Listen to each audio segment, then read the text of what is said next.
Hit record.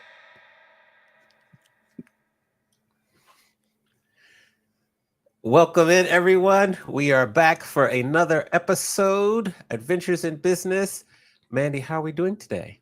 Well, hello, everybody. I've missed you. And Amani, I'm doing great. I'm coming off of birthday weekend, so I'm a little tie-tied today. I'm not going to lie. Okay. I had 49 is just fine, and I had a lot of fun being just fine over the weekend. Yes, 49 is just fine. What kind of present are you going to get for yourself for your birthday? I already got a bunch of presents for myself. Share maybe your favorite one or two. I did. Well, I went to Oregon a couple weeks ago for a bike trip. I took a bike vacation, and during my bike vacation, I bought. We went to this really cool shop in one of the cute little towns, and I bought myself a bracelet. It was a butterfly bracelet, and it's really cool. It's got a magnet. I don't know about you. It's so hard to put on bracelets with the clasps and that whole clasp situation, but it's a magnet. So it's super easy, and it's really, really pretty and really cute. And then I every year I buy myself a new pair of Hoka walking shoes.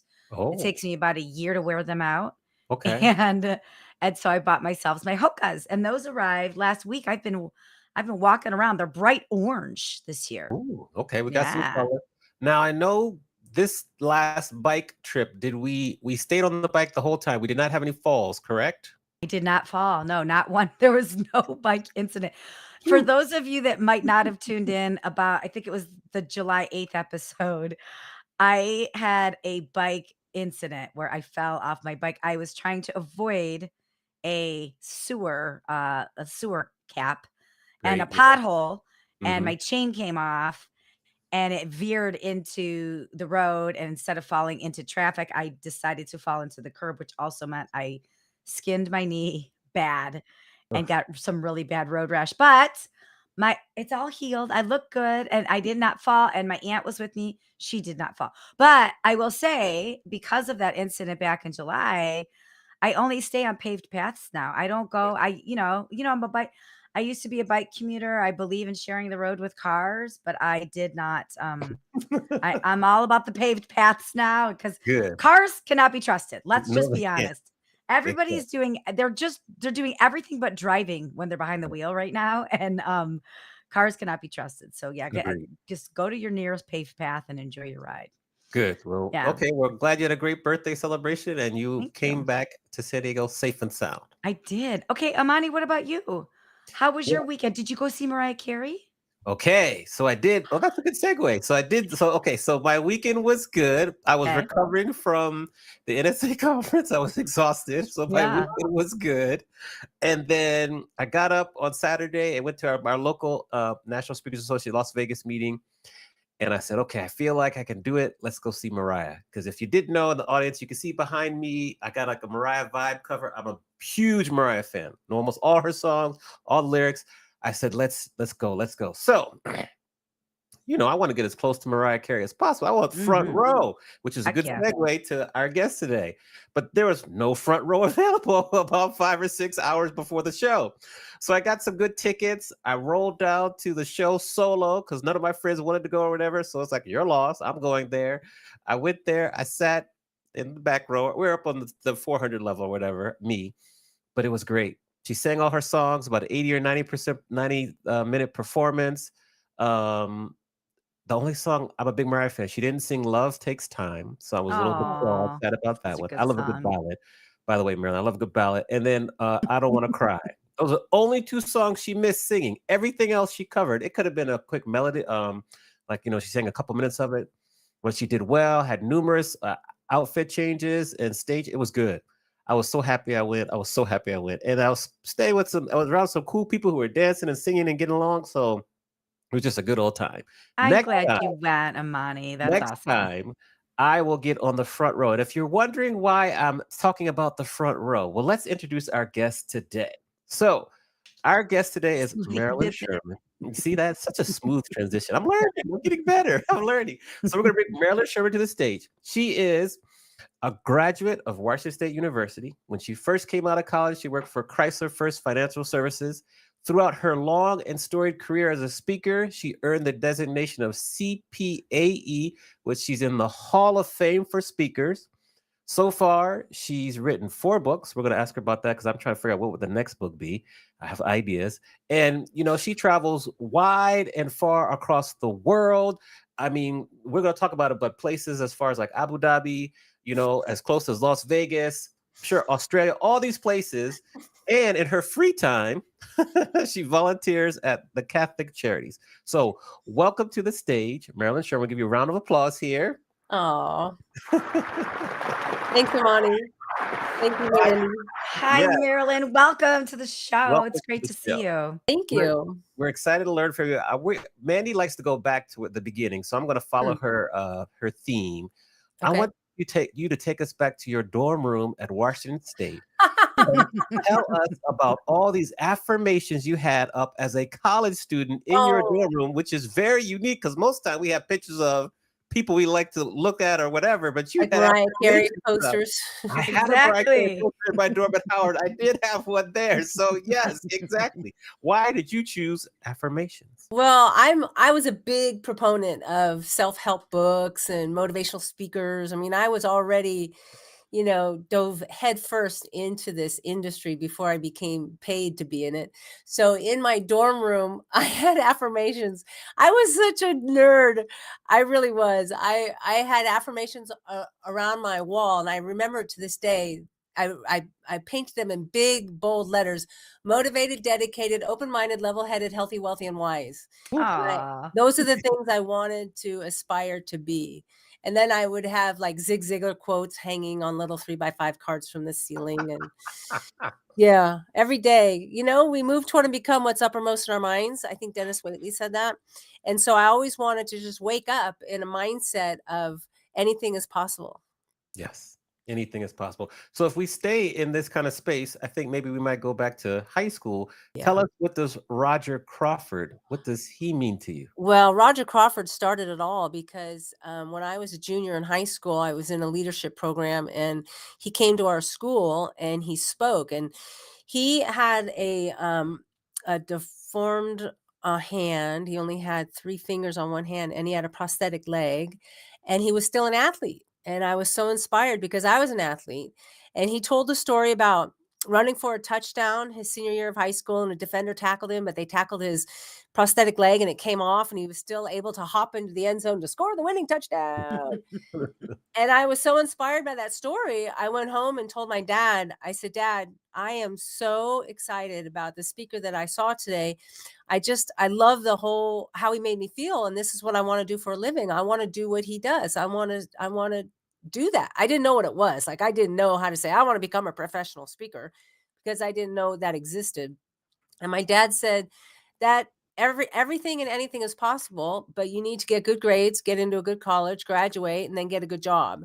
And once you do all those things, then you'll have the credibility for someone to one day pay you to speak. And so that's exactly what I did. I love it. Yes, over to you, Mandy, for your back in the day, way back machine questions.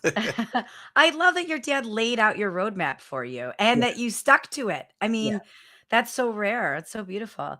I want to talk about your high school volleyball. So you were three-year varsity volleyball player, right? Yeah, yeah. What lessons did you learn from that experience that you still carry with you today? Well, it was actually earlier than that. Miss Hansberger was my volleyball coach in 7th grade, and I remember she all told us all to lie down in the locker room, shut our eyes, and visualized a perfect set. And visualize a perfect hit and a perfect spike and a perfect serve.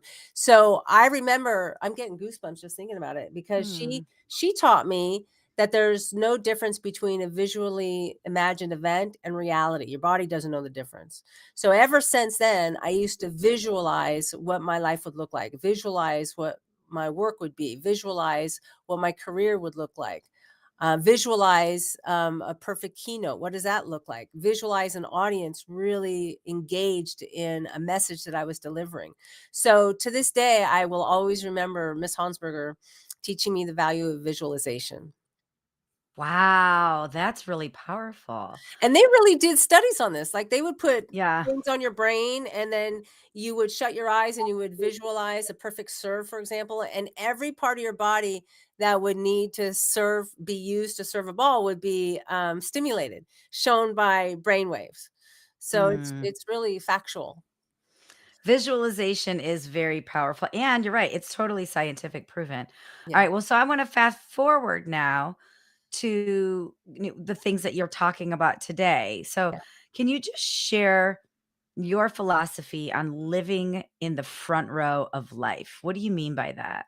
Well, I think that life is one big venue, and every single day we have choices as to where we sit in this venue of life. And we could either be stuck in the balcony, and in my venue, balcony seats are not good seats. I know there are theater experts out there that think balconies are actually it's a really good seat, but I'm talking about disengaged, poor visualization. You can't really see what's down in front. Sometimes it's view obstructed. Balcony seats in my venue are the worst seats in the house.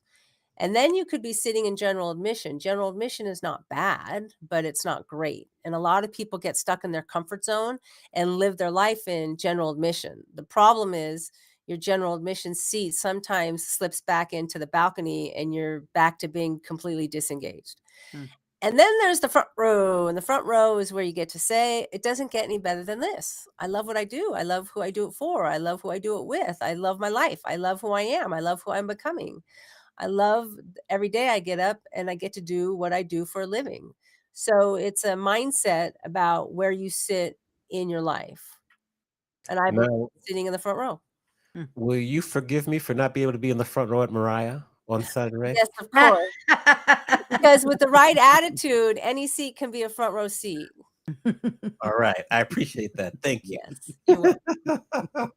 Now, to kind of continue with this, like the path to the front row is not easy. There are a lot of No, roadblocks. Can you yeah. share maybe your favorite example of a roadblock that you've had to overcome in your speaking career?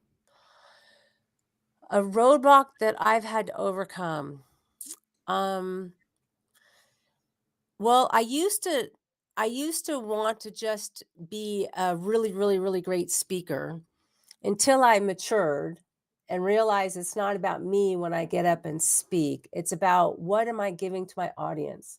So now my wish and my dream is, what can I do to be more of a value to my audience? And so what I had to overcome is probably just a mindset shift, because if I'm focused on being the best speaker, then it's really easy to get caught up in the comparison trap, comparing myself to another speaker, comparing myself to someone else's calendar who's more full than mine, or a popular speaker who's more popular than me. I mean, if I'm thinking about being the best speaker, then I really get caught up in that trap. But if I think about bringing value to my audience, then it's a whole different game. Then I can really soar to a new level, because I know for a fact that I engage with my audiences. I do my homework and I find out what their pain points are. And when I deliver my front row success module, they really, really get it and they really appreciate it. Mm. You spoke about comparison. Yeah. how do you not compare yourself to other speakers? Like, what's some tips that we can share with our audience to help with that? Because that is something that many of us struggle with. Well, especially with social media, when you look at Instagram, all these people look like they have perfect lives, and if you realize that they are not just spontaneous photos that they're taking, that they're curated and sometimes photoshopped photos. So if you mentally realize that that's not reality, that's one thing. The other thing is, if you're going to compare yourself to someone else, you would have to compare your whole life with their whole life and Mm. ask yourself, would you want to trade? And chances are you would not. So it's sort of like a mind shift. Like, I can appreciate that person. Yeah, they look really good, but you know what? I love my life. My life is pretty good. And I'm not going to change my whole life for that person's whole life just to get that, which I'm a little bit jealous of or envious of. Does that make sense? Yeah, yeah, it Yeah. does. Yeah, well And said. also, what really helps to not compare myself to other people is to really anchor in on what my strengths are. So, if 99 things go right in our day and one thing goes wrong, we typically talk about the one thing that goes Hmm. wrong. And in order to make it worthy of dinner conversation, we elaborate, make it worse than it really was. So I believe in doing the opposite. I believe in writing down things that you're grateful for, writing down things that are working, writing down your wins. Someone gives you a nice compliment, write it down someplace. So you can have a place where you can anchor to what's really good and what's working in your life. What are your wins?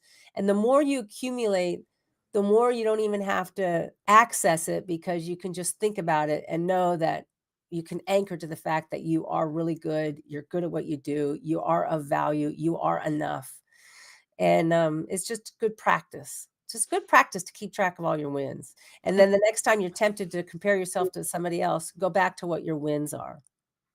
Good, It's good. funny Love it. that you say that. We had a guest on last year who talks about celebrating wins and keeping track of your wins, Yeah. and she calls it the smile file. Oh, yeah. So whenever she gets a testimonial or somebody says something great about what she's done, she literally drags it into a file that's called the smile file. And Yeah. that's her reminder, right? That's her reminder to stay Yep. positive and to keep charging forward. So I love that. I love that. I want to talk about when people are in a slump.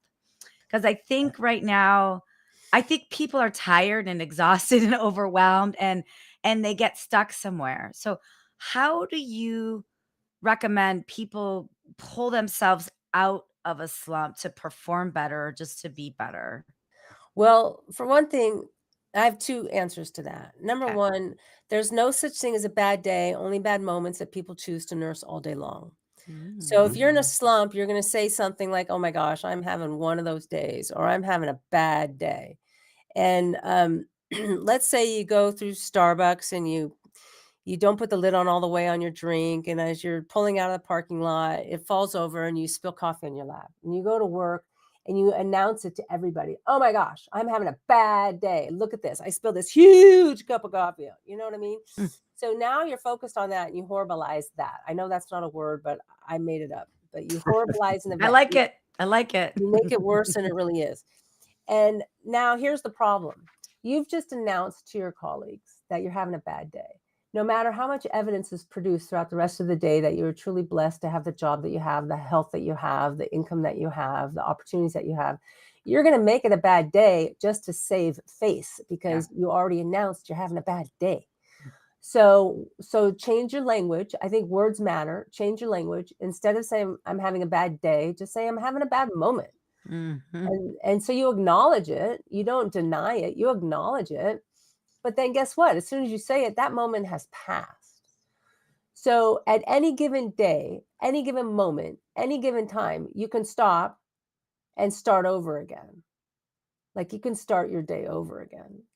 I like the not growing it piece, right? Because, Yeah, like you said, you spill the coffee, then that could be the end of it. But then going into the office and talking about it, you're just letting it grow yeah, and it's contagious then too, then when you allow it to spread. I love that visualization. That's yeah, awesome. yeah. What's your second answer? I completely forgot. That's okay. That's okay. That's The okay. first one was so The good. first one was so good, I Yeah. know. And then I want for you and your long career, your long successful career, What slumps have you had, and how have you pulled yourself up from those? I think the slumps that I have, they usually come right after a big high. And Mm. after a Mm. big high, I think I have so much energy that go into having this big high that when I come down and I crash and it's exhausting. So the way to get over it is just to take better care of myself, set some more boundaries, say no to things that I know are not of service to me, get some rest, and just take better care of myself. And then I know that tomorrow's another day, and we get up and we do it all over again. I think the challenge with the slump is that you don't allow that slump to keep going and going. Oh, I remembered the second one. Okay. The second one is 3 words up until today. So, so let's say you have a friend who's always late and they're constantly and consistently late, and you have a breakfast meeting and they show up once again and they're late. And the first thing they say when they show up late is what? Sorry, I'm late. I am so sorry I'm late. And the second thing they say is, well, you know me, that's just the way I am. Well, I Mm. don't think that's true. That is not the way you are, because who you are right now does not dictate who you will be tomorrow, and who you were yesterday doesn't dictate who you are today. So you, whatever area of your life that you know you need to change, you know you need to shift. So stop saying you're in a slump. You can say up until today I've been in a slump. And Mm. the nice thing about saying up until today is that guess what? There's hope for tomorrow to be very different. Mm. Y- I love that. Up Yeah. until today. That's Mhm. really That's good. that's the Really golden good. nugget there. You Yeah. kinda spoke about this, but I wanna get some more clarification. Why do you feel we should focus more on energy management than time management? Because time management is stupid. You can't manage time. It's just like smart goals are stupid. Um, Time management is stupid. You can't manage time, but you can manage your energy. You know, there are people around you that when you see them, the hair on the back of your neck just goes up. If you had hair on the back of your Thank you for recognizing that. I don't. and It's then where Amani does have hair. The back of his neck. and then there are some people, you meet them and you feel like you've known them your entire life and you don't want the time to end because it's so wonderful. So identify the people that are positive energy around you, and then those people that drain you of your energy, and just limit the time you spend with these people that drain you of your energy. And I'm all for a good Instagram story, right? I can watch horse rescue videos for a really long time. The challenge is, don't do these kinds of activities that have zero or ROI when you have high energy. So recognize first, when is your high energy time? Are you a morning person? Do you get up before everybody else and the early bird gets the worm? Or does it take you a little bit of time to get warmed up before you get going? Or are you a night owl? Do you wait till everybody else is done with their day and then you really get energized and you get so much work done? It doesn't matter. I have no judgment as to where you fit. The most important thing is that you know where your high energy time is, and don't waste your high energy time doing low ROI activities. Got it. Now, the follow-up question of that would be, and I want to kind of ask you specifically about the speaking business because I heard Patricia Fripp talk about this on Saturday. Actually, it was one of our guest speakers, Mandy, at our meeting. Why is patience so important in the speaking business? Really, in the speaking business, and then in life. I'll ask you two ways. In the speaking business, I think that when you see other speakers, you think, "Oh, that looks really easy. I could do that." I mean, when I left Chrysler First Financial Services, um, I went with a seminar company. So I did their seminars. I did 6-hour seminars, and I did these seminars up to 5 days a week, up to 3 weeks a month. So I was a road warrior. And I thought, when I went to the National Speakers Association, I saw these people getting paid a lot of money to just do 1 hour keynote presentations. And I thought, oh, well, that looks easy. I could do that because I've got so much in my back pocket in terms of what I could speak on. Why don't I develop my own keynote speech? And so I sold it to a group, and they hired me to come in and speak. And it was so good that I quit my job. I'm like, I quit. It's fantastic because this one speech paid for a month of these seminars I was doing for another company. Well, then it took another 6 months for me to get another speaking engagement. Mm. So I think it takes longer than you think to have the success that you need. So Patricia, I think, was just saying there are no unrealistic goals, just unrealistic time frames, timelines. So it's Mm. better to be patient. Be specific with what you want, but then be patient and when that's going to come to you. Yes. Yes. Now, how important? Well, do you have anything in terms of life to add to that? I think life is it's in the same way, you know. Mm. Is be patient with what you want and never give up with going for what you want in your life. And if you do the work, if you do, I believe this in my heart of hearts. If you visualize what you want because you've decided what you want and then you work every day to get what you want, eventually you're going to get what you want. Yeah. Yeah. Now, before I turn over to you, Mandy, another part to this, well, maybe is I know you're a big fan of autobiographies. Mhm. Who are some of maybe your 2 or 3 favorite autobiographies that you read, or maybe you like to go back and read again? Oh my gosh. Oh, that's a tough one. I'm looking at my bookshelf here. Um, huh. I can't even name one off the top of my head because there's something that my husband and I do every night is we read about saints. Okay, okay. Oh, that's so And lovely. yeah, like Saint Bernadette, from Lourdes. She had a vision of Mary, and Mary told her, that this is going to be a church, build a church in this area. And she goes back to her church and tells the pastor, this pretty lady told me that we need to build a church. And he said, well, you have to prove it to me. And she said, my job is not to prove it to you. My job is just to tell you. Mm, So it's things like that. People that have extraordinary lives and just you read about them and it's so inspiring yeah. because we I love really autobiographies too. There's not many of us out there, Marilyn. I do agree. The extraordinary lives can touch you. really when we have absolutely nothing to complain about. Like that book Unbreakable or Unbroken about the guy who was shot down in World War II, and then he was rescued finally after 45 days in shark-infested waters, but he was rescued by, the enemy, and he was put into a labor camp for years, and every time I try to, "Is that it? Yes. I'm broken." Oh, that's Amani just pulled out the book Unbroken that's by such Laura a great Hillenbrand. it's Yeah. such a great book. And, every time I'm in Orange Theory and I feel like giving up, I'm like, "Oh my gosh, they made this guy, like, stand with his arms out like this for hours and hours and hours. I can do 30 more seconds on the treadmill," you know? Yes. Yeah, Yes. Okay, that's good reference there. Over to you, Mandy. Well, I'm glad we're talking about books because you've written 4 books, yeah. and I wanna go through each of them. But before we do that, those of us who've written a book, I wrote a book, Amani's on his 2nd book right now. Those of us have written, we know that there are certain things that just didn't make the cut and didn't make the book.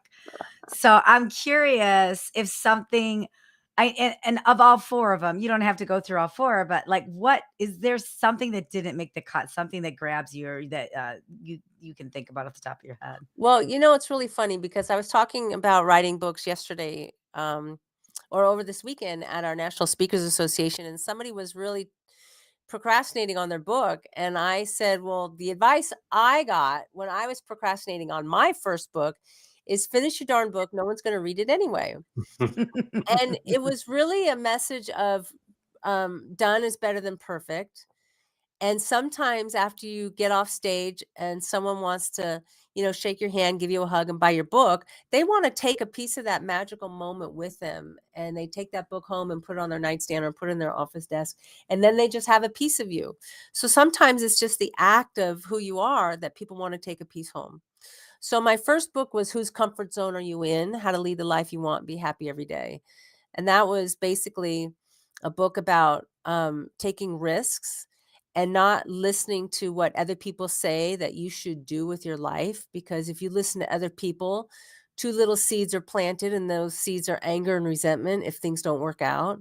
And Mm. then you can blame someone else because they told you what to do with your life. Well, if you follow your own path and you follow your own heart and you follow what you really want, there's no need to have anger and resentment because you've done it your way. Mhm. So that was my first book. And then my clients said, well, we've already hired you for the comfort zone talk. What else you got? Mm. And so then I started to talk about, well, living your life in the front row. And and how life is a venue and we wear different, how we wear different hats in our life. We have different roles. Well, I think we sit in different seats in our life. So we have Mm. a work seat, a health seat, a relationship seat, a faith seat. We have different seats that we're sitting in. And just take a look at each of these different areas of your life and ask yourself, am I sitting right now in this area of my life? Is it in the front row, general admission, or in the balcony? And so I wrote my second book, Why Settle for the Balcony? How to Get a Front Row Seat in Your Life. Because I believe you deserve to live your life in the front row. Life is too short to be stuck in the balcony. Life is too short to be Amen. meandering around in general admission. Life is to be lived in the front row. Yes. Mhm. Yeah. Okay. Love that. Any desire to write a fifth or a sixth book? Yeah, so I wrote a book just for the service industry because I speak a lot in the hospitality and in the service industry. So I wrote a book called Front Row Service, but it was specifically for restaurants, how to increase your tip percentage and check average. And then my last book that I wrote was Is There a Hole in Your Bucket List? Yes. Which I love that title because I woke up one day saying, why do I keep putting holes in my own bucket list? Because I had failed once again at one of my goals. And then I thought, ooh, that's a great title of a book.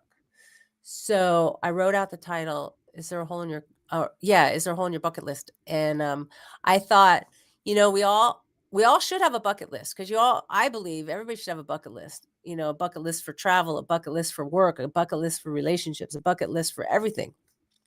But sometimes we sabotage ourselves and we put holes in our buckets, and then all those dreams and aspirations and the hopes go out of those holes. So you need to patch up those holes with courage, compassion, and kindness. And so I wrote that book on what are the self-sabotaging behaviors that I experience and how you can overcome them. What's an example of a hole we might put in our bucket list?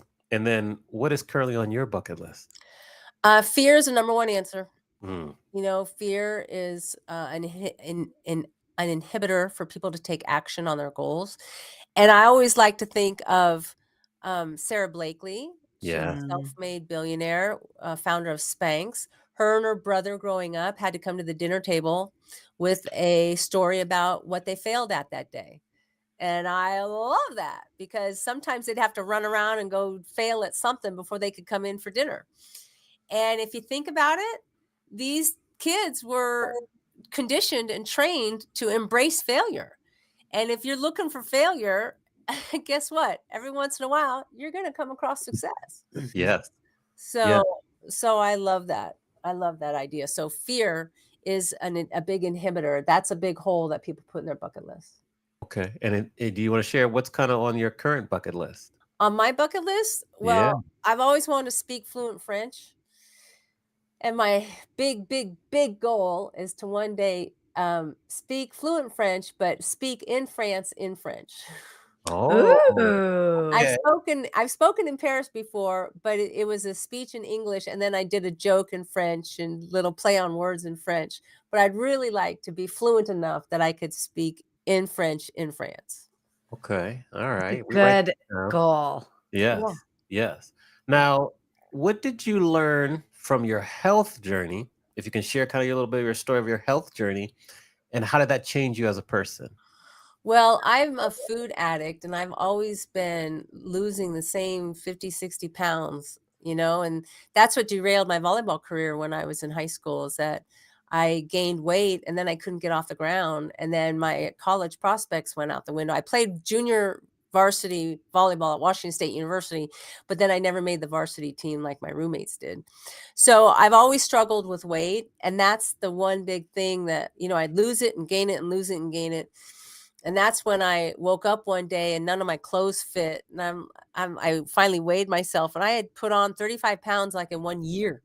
Mm. And so I said out loud to no one in particular, why do I keep putting holes in my own bucket list?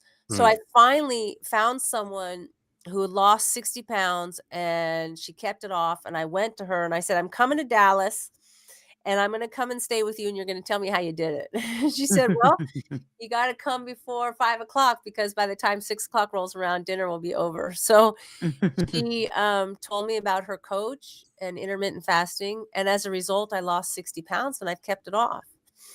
So, what it does is it changes me as a person. I walk more confidently because my clothes fit. I have nicer clothes.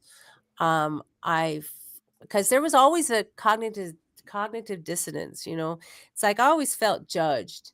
And it was only I know it's in my head, but we live in a very visual society. So, um for me, this is just for me, coming out on stage, weighing 220 pounds as a 5'7", 5'7" woman, it's not a healthy weight. And I always felt judged, like, wow, she's going to try to inspire us to live our lives in the front row. Well, what's wrong with her? Look at, she can't put the donut down. Ooh, that's Mm. powerful. So now I feel much more consistent and congruent with my message because I deserve a front row seat in my health life. And so I need to take good care of myself because I deserve that. I deserve to feel healthy and fit. And I go to Orange Theory Fitness at least 3, 4 times a week. And now I feel so much better about who I am and that I can actually wear the same clothes this week as I did last week. I mean, that is really, for someone who's never had a weight problem, you don't understand the significance of trying on clothes and wishing and hoping and praying they still fit. Mm. And so now that I've lost the weight, I have clothes that consistently fit me and it feels really good.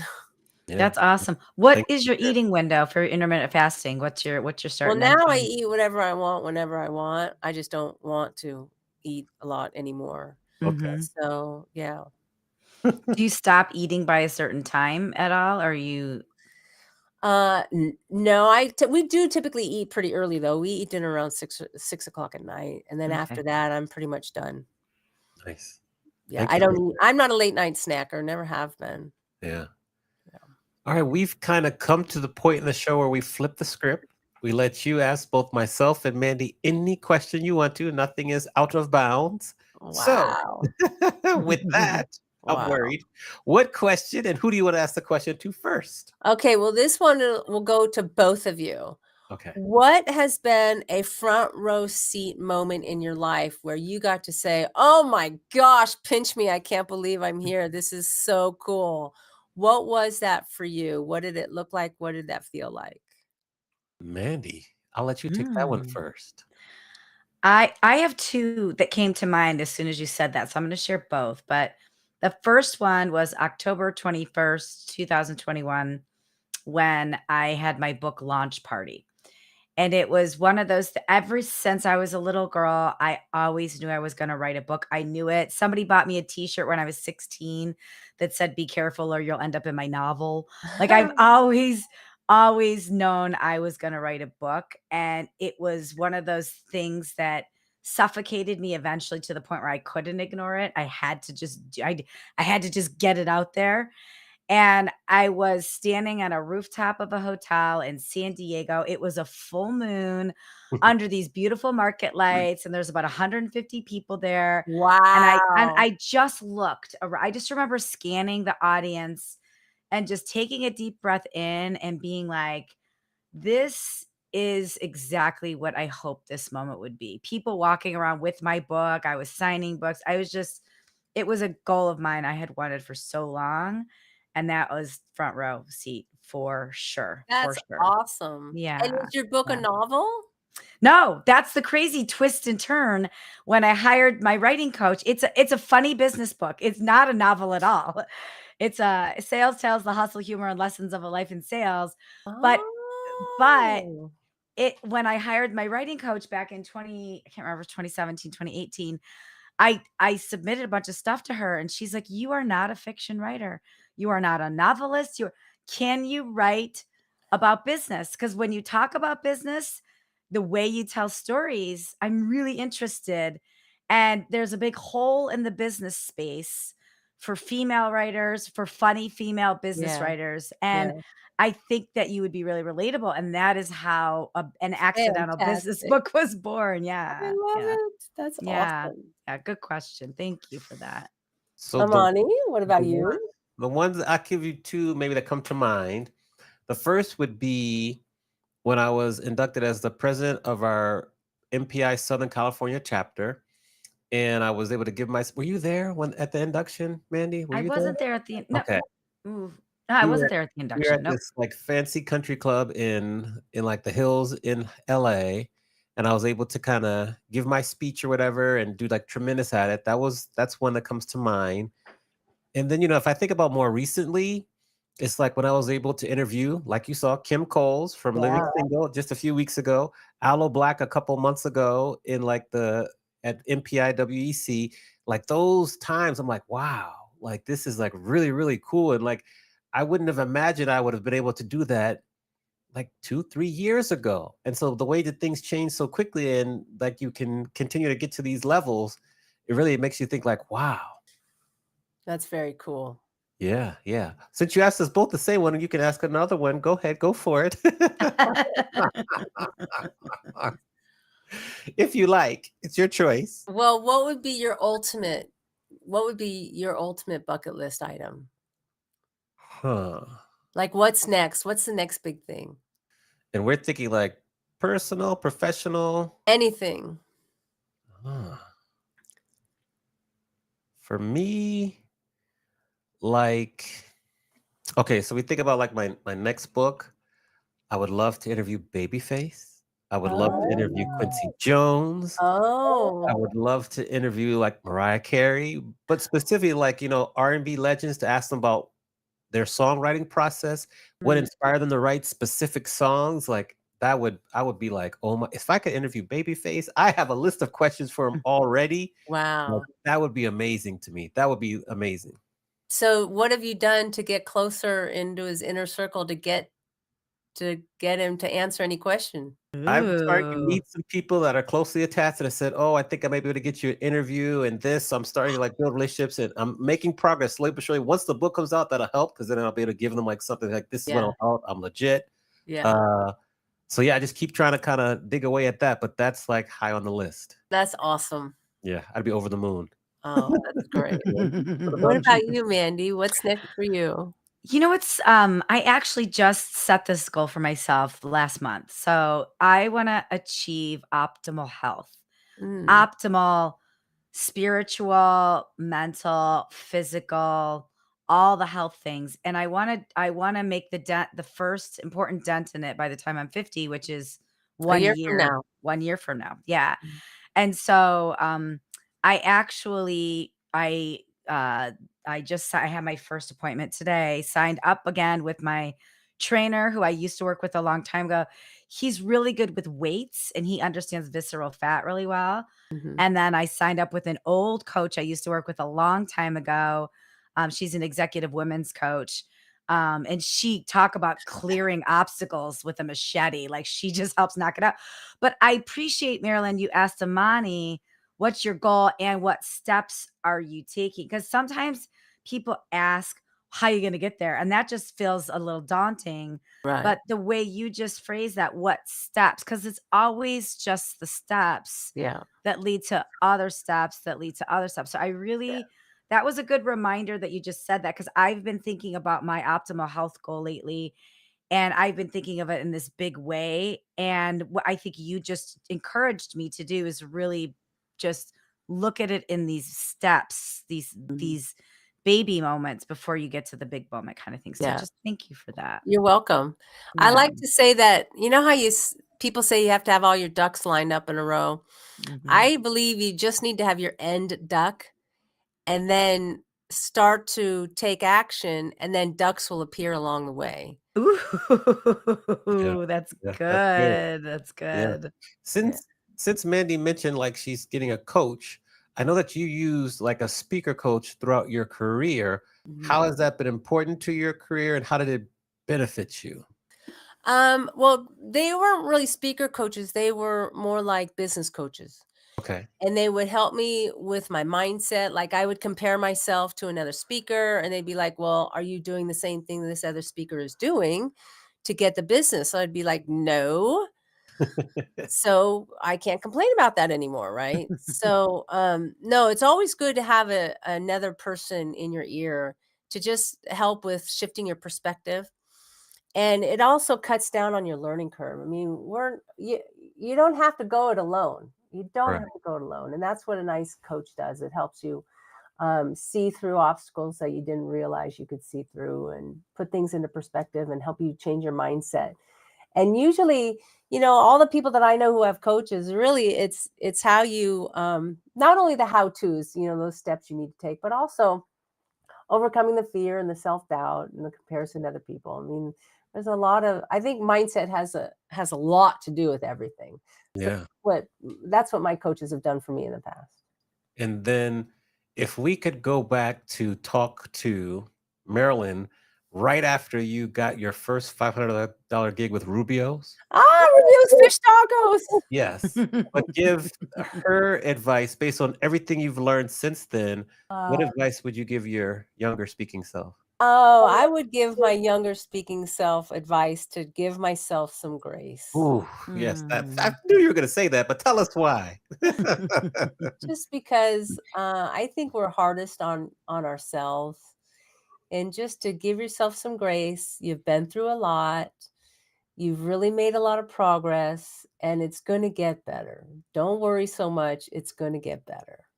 Hmm. Yeah. Yeah. Um, where should I go from here? Maybe I'll compose myself and figure out my final question, and I'll turn it to you, and then we'll come back for a couple closing questions. Well, I want to know how people can support you. Obviously book you for speaking and things like that, but just what are all the different ways people can support you and lift you up? You've lifted us up by being on the show. How can we support you and lift you up? Oh, that's very kind. It's really funny because I do a Front Row Friday video every Friday where Oh. it's like a 3-minute video of me talking about things that are uplifting and positive and, helps people with their mindset and peak performance.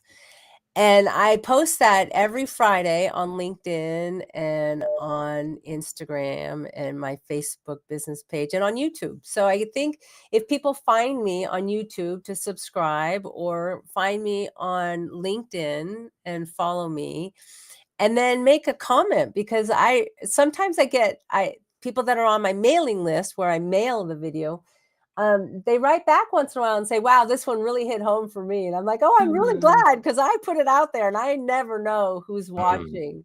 Right. So that would be great is to, take a listen to one of my videos or take a look at one of my videos and subscribe. That would be really super helpful. I'm gonna do that for sure. So for everybody listening and not watching, it's Marilyn Sherman, Marilyn Sherman, Sherman. So Yeah. go to her LinkedIn, go to her YouTube, and it's Front Row Friday Video. Is that the name of it? Yeah, it's Okay. yeah, you can just follow me along at Marilyn Sherman and MarilynSherman.com on my website has all the past videos. yeah. Amazing. Yeah. That's Yeah. awesome. That's great. I'm gonna do that for sure. I hope everybody else does Do too. it. I watch them regularly. I'll comment more, but I watch them regularly. Oh, I thanks, can comment. Amani. Yes, of Oh, course. Yeah, yay. Amani, comment. Every once in a while, I'll comment. I'll make sure I comment more consistently. It's okay. It's okay. Maybe share with us, Marilyn, as we kind of come to a close. What's next for you? You primarily do keynotes and you go over the world.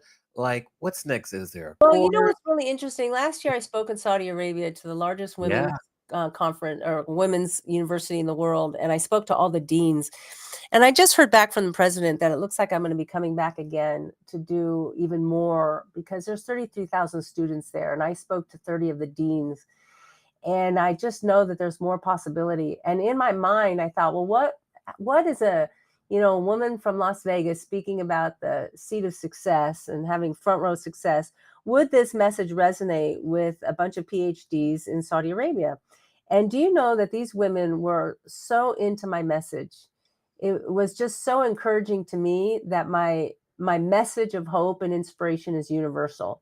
So Mhm. what's next for me is to finish my next book, Hmm. which is going to be Front Row Success, and finish it, get that out there. So because my message is, it's a good message, and I think this in this day and age, we need more messages of hope and inspiration, don't you think? Yes. Amen. Yes. I agree, and I think we have to really accept that obligation of Yeah, if we've got that in us, we've gotta spread it. So I'm yeah. glad to hear that, Marilyn. You're right. Yes. Yeah. Well, we just appreciate you spending time with us and sharing all your wisdom and stories. And I just want to compliment you because Hall of Fame speaker, booked throughout the year. But I remember I first met you and you were in the front row of our meeting, but you were taking notes and Yeah, asking questions for just speakers who are less experienced than you. And that yeah. really struck me in such a positive way. So keep doing that because that was really impressive. And I noticed that. So Oh, thank you for good. being on our show. My Continue to pleasure. be a model and a mentor to us all. And just thanks again. Well, thanks for having me. Man, you guys did your homework. I'm telling you, you did your homework. We That's what do we it. do. That's That's what we what we do. do. Yeah. Thanks for coming. We love this conversation, Marilyn. Yeah. This is excellent. I'm Yeah. so happy. Well, it's nice to meet you, Mandy, Yeah. and thank you, Amani, for having me. For sure. We'll put you back in the green room real quick. Okay. And round of applause for Marilyn Sherman, CSP, CPAE. We got to conclude letters. Yes. Round of applause. Oops, hold on. Okay, Mandy, we are done with this show. Who and what do we have to look forward to next week? Well, I'm abandoning you next week, Amani. You are doing a solo interview, which I know we normally have a guest, we have a guest host, but you're going to do it solo with a really awesome woman that I know. And so Okay. I'm excited for you to get to know her. Her name Yes. is Laura Wilbur. Uh-huh. She is a sales strategist. She works for Denova. So Okay. she's in the hospitality technology space. Mm-hmm. And I know you love asking sales questions, I so do. she's going to answer Yeah. all your sales questions. And her name's Laura Wilbur. So I will miss everybody next week, but I will be back the week after. And I hope you have a blast with her. We will. We will do you proud. We'll make sure to shout you out plenty. Thanks to our guest today, Marilyn Sherman. We really appreciate her joining us. Thank you all for watching live and listening to the recording on the podcast platform of your choice. Don't forget to rate, review, and share the podcast with all of your friends and peers. And with that, we will see you next week. Thank you for watching. See you soon, everyone. See you soon. Just like Marilyn said, add a comment. We love the comments. Yes, See you yes. Add a soon. comment. Yes, add a comment.